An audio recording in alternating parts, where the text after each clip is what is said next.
adianta mais também chorar o leite derramado, porque o ideal, os especialistas sinalizavam isso, era ter feito uma reforma administrativa antes da reforma tributária. Uma equação simples. Primeiro você precisa saber quanto que você vai gastar para você poder saber quanto que você vai arrecadar. Era mais ou menos essa a tese que estava sendo defendida por muitos economistas. O governo optou pela reforma tributária, não quer saber de reforma administrativa, desde o primeiro momento, sepultou essa ideia. Uma reforma administrativa que, como diz o Neto, diga-se de passagem, estava muito avançada no Congresso Nacional, pelo que nós tínhamos antes do presidente Lula assumir.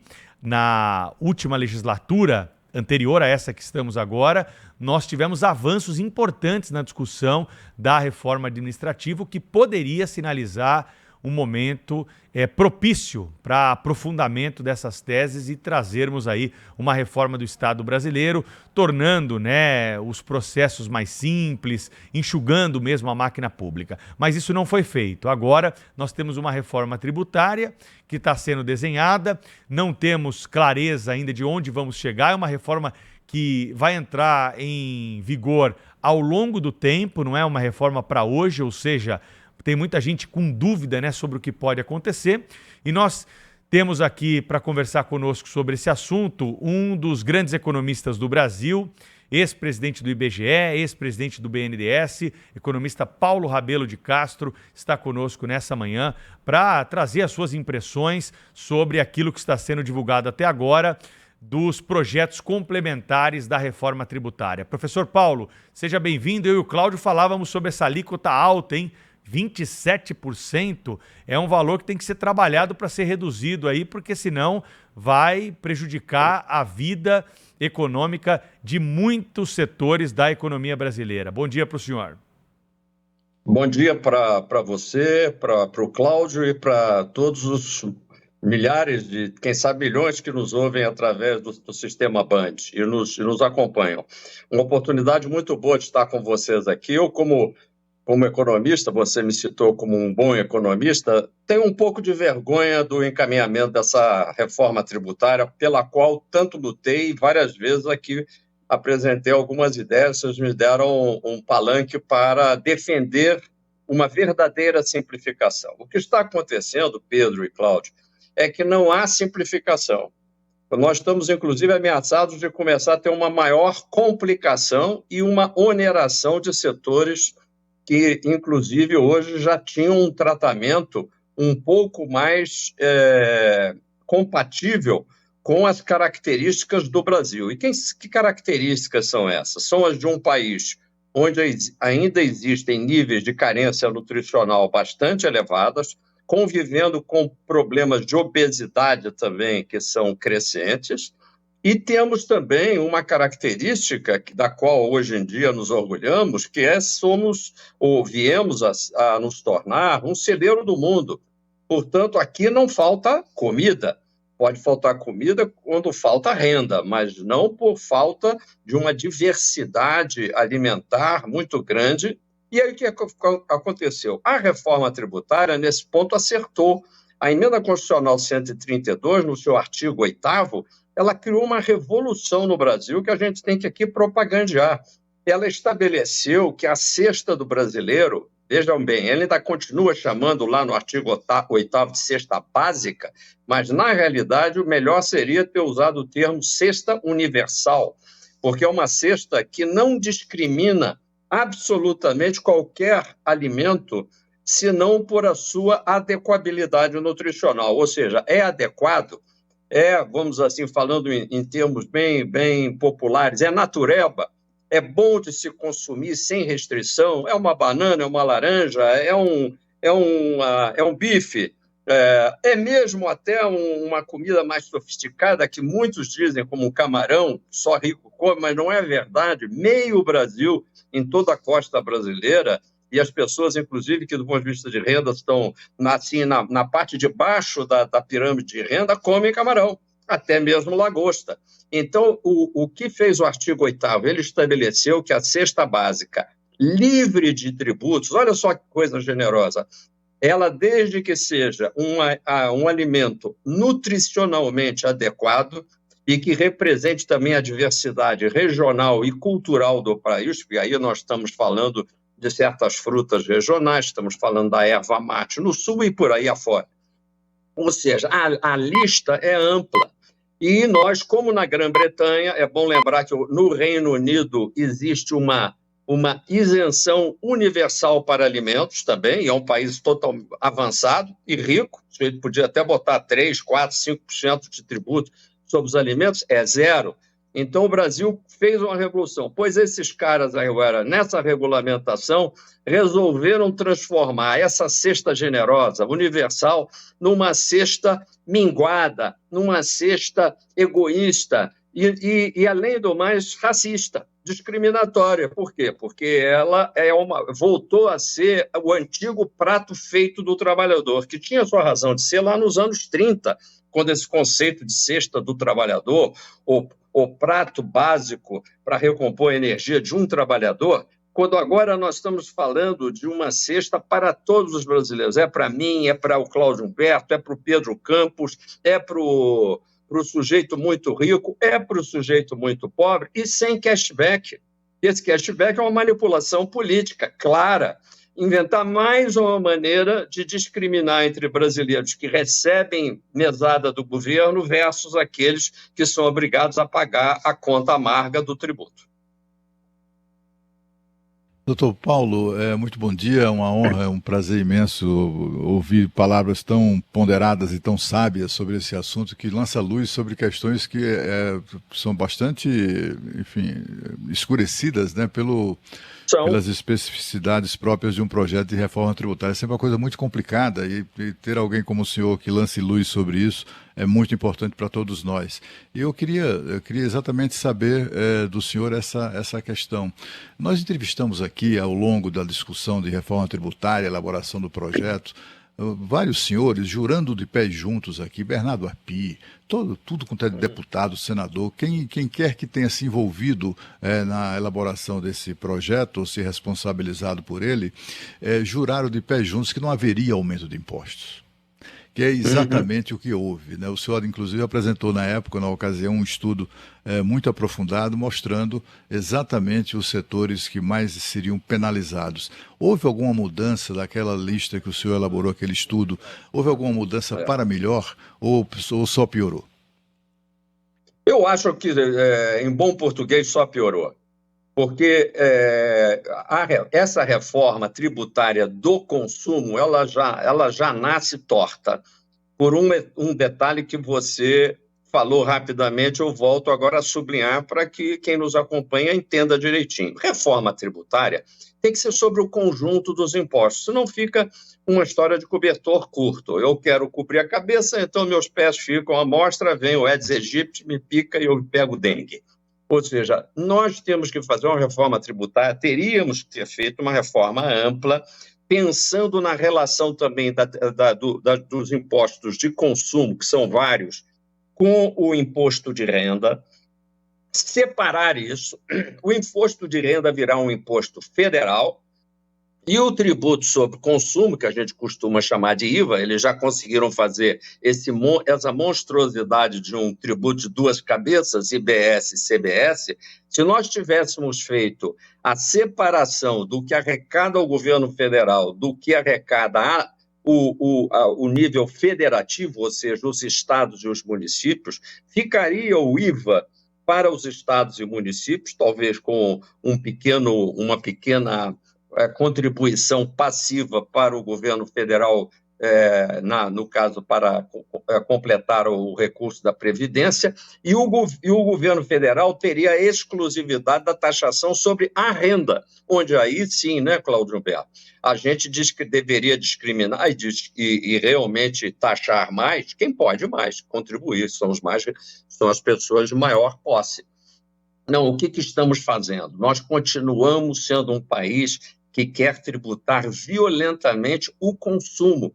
E no consumo nós não conseguimos separar bem quem tem mais renda e quem não tem renda. Em nenhum país do mundo Você entra no supermercado e alguém te pergunta, em Portugal, no Reino Unido, eu já disse que é, inclusive, tributação praticamente zero para a grandíssima maioria dos produtos alimentares. Mas você vai em qualquer país do mundo, vai nos Estados Unidos, ninguém te pede carteirinha, nem muito menos a declaração de imposto de renda. Aqui no Brasil, eles querem inventar isso. Portanto, ao invés de simplificar, que deveria ser a regra de ouro de uma reforma tributária, por fazer uma reforma tributária apenas de um tópico, que é o consumo, acabaram tentando desonerar a indústria, o que até seria um objetivo razoável, mas o quê? Como cobertor curto, puxando oneração para os produtos alimentares, que vão pagar mais, não vão pagar menos, o que é um absurdo. O país que é celeiro do mundo, um país que quer combater carências alimentares, obesidade, ele está taxando alimentos. Eu fico revoltado com isso. E esses caras estão fazendo isso porque também não conseguem fazer uma reforma administrativa e nunca nós vamos resolver o problema do excesso de tributos no Brasil enquanto o Estado brasileiro for esse monstro obeso, já que estamos falando de obesidade de gastos de dinheiro jogado fora. Eu posso dizer, pelo pouco tempo que passei no governo, muito dinheiro jogado fora, Cláudio. Só que não são milhões, são bilhões, e muitos bilhões. Uma vergonha. Agora mesmo uma PEC do quinquênio, que é uma safadeza maior do que essa, num ambiente que nós estamos aqui lutando para enfrentar um mega déficit fiscal brasileiro. Não é? Então, você me desculpe até o excesso de verbal, mas é porque realmente dói.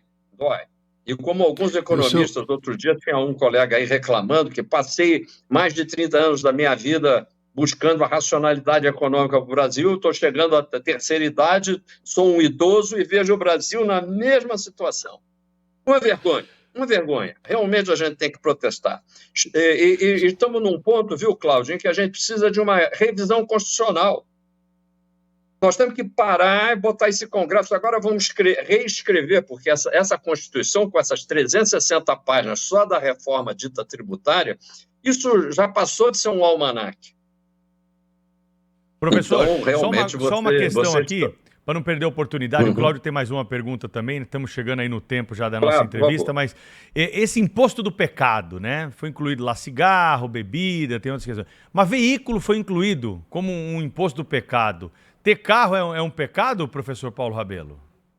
É claro que não é um pecado, e na reforma tributária defendida pelo Atlântico, o Instituto Atlântico é um instituto de cidadania, corajoso, que não compactua com essa porcariada toda que nós estamos vivendo. Não teria na nossa reforma tributária do Atlântico o imposto seletivo. Seria apenas a faixa superior. Nós poderíamos botar por cima da alíquota cheia, que já é elevadíssima, mais uma alíquota para taxar, aí sim, o fumo, as bebidas alcoólicas de alto teor alcoólico. Eu sou contra a gente taxar com imposto seletivo o vinho, que é um produto que, consumido moderadamente, muitos de nós gostamos, eu gosto de consumir moderadamente uma taça de vinho, ele deveria ter um tratamento tributário no máximo de alíquota cheia, mas eu defendo uma alíquota, inclusive, reduzida. E por quê? Para concluir, é por um motivo muito simples, vocês têm que repetir sempre em todos os programas aqui. A alíquota reduzida do brasileiro, que vai ser na faixa de cerca de 12%, ela já é a alíquota cheia da maioria dos países que têm IVA. E quando a gente fala de alíquota cheia na faixa de 27%, 28%, que vai acabar sendo mais, próxima de 30%, nós estamos falando, gente, de uma alíquota que é punitiva. O imposto seletivo não tem que punir mais nada. O imposto seletivo, ele, na realidade, modernamente, ele tem que, fora vícios, e como vícios eu já colocaria o BET, que é o grande novo vício nacional, o fumo, e, obviamente, todos os produtos poluentes que constituem resíduos sólidos, resíduos líquidos sobre a sociedade, que é o grande câncer da sociedade moderna, que é o excesso de poluição. Para isso, é imposto seletivo, não para automóvel. Automóvel, se pagar a alíquota cheia do IVA, já está de bom tamanho. Doutor Paulo, eu estava aqui pensando, não seria, eu estou achando que não é mera coincidência o fato de que essa reforma coincide, que cria, né, que taxa violentamente a população, o povo brasileiro, vai aumentar a receita tributária, etc., do governo, vai aumentar essa receita. Não é coincidência a apresentação daquela PEC do quinquênio, ou PEC dos Marajás, né? Porque quinquênio é uma usina formadora, geradora de Marajás no serviço público.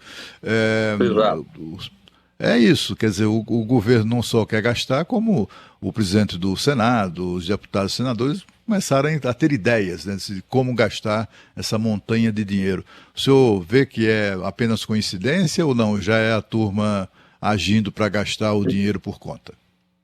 Já é uma coincidência revelada, não é, Cláudio?